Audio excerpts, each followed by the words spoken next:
keener. The first wave's prodigal son. Normally I'd do this face-to-face, but I'm not 100% sure which way you'll jump. You act one way when Ms. Lau is watching, and another way entirely when you're off the leash. That's an interesting contradiction. You see, I think that deep down, you get it. You know, the old rules, laws, governments, those things died on Black Friday. But the feral PMCs, the convicts, the ones smart enough and good enough to take what they need, they'll survive. Me? I'm gonna prosper. Oh, you could too, but you took an oath, right? You got a duty. Those are both ways of saying that your conscience is fucking you.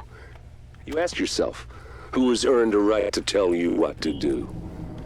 Do you know how many agents died to hold the Dark Zone just for the brass to give up and put a wall around it? You don't believe me? You should check the place out for yourself. But the people you're working for, they're irrelevant now. Amherst changed how the game is played, and I have got the vision to win. I got Chernenko, I got a DNA printer, and a very interesting recipe book.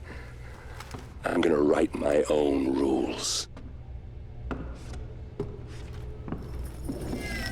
You should think about getting in on this thing. I'll be seeing you.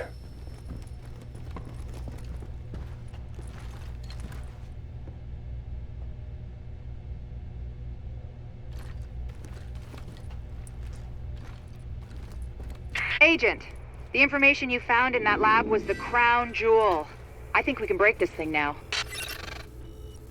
But we've got some more information. A voice from the grave. Listen to what Amherst has to say.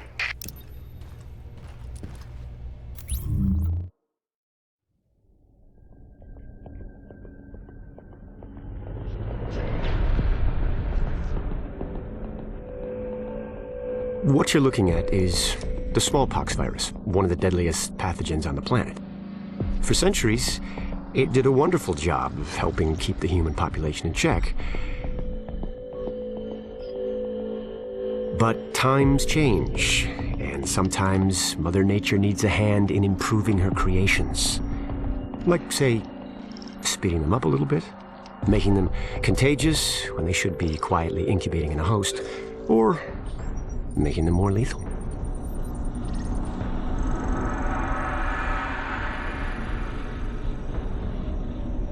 I didn't come up with the approach on my own.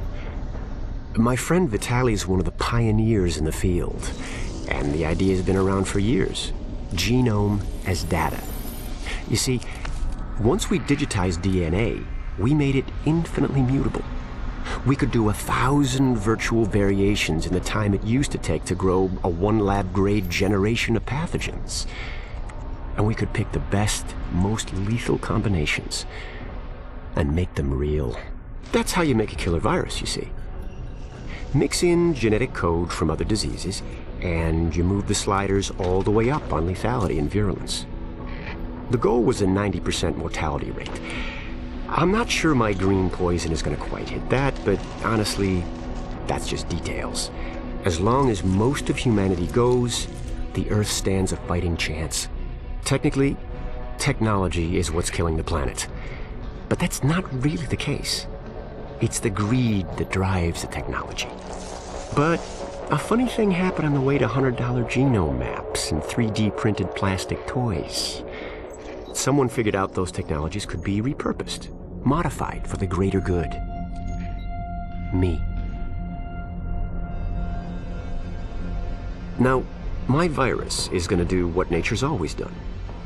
Decide who lives and who dies. And if nature decides I die, then I die. If nothing else, I'll have a lot of company. Natural selection at its finest, helped along by a little unnatural genetic manipulation. It's all data, really. Life's just a method of processing it. The same way I processed the smallpox genome on my laptop. And who's to say that wasn't the plan all along? If, by some miracle, you survive green poison, then nature's decided you deserve to live.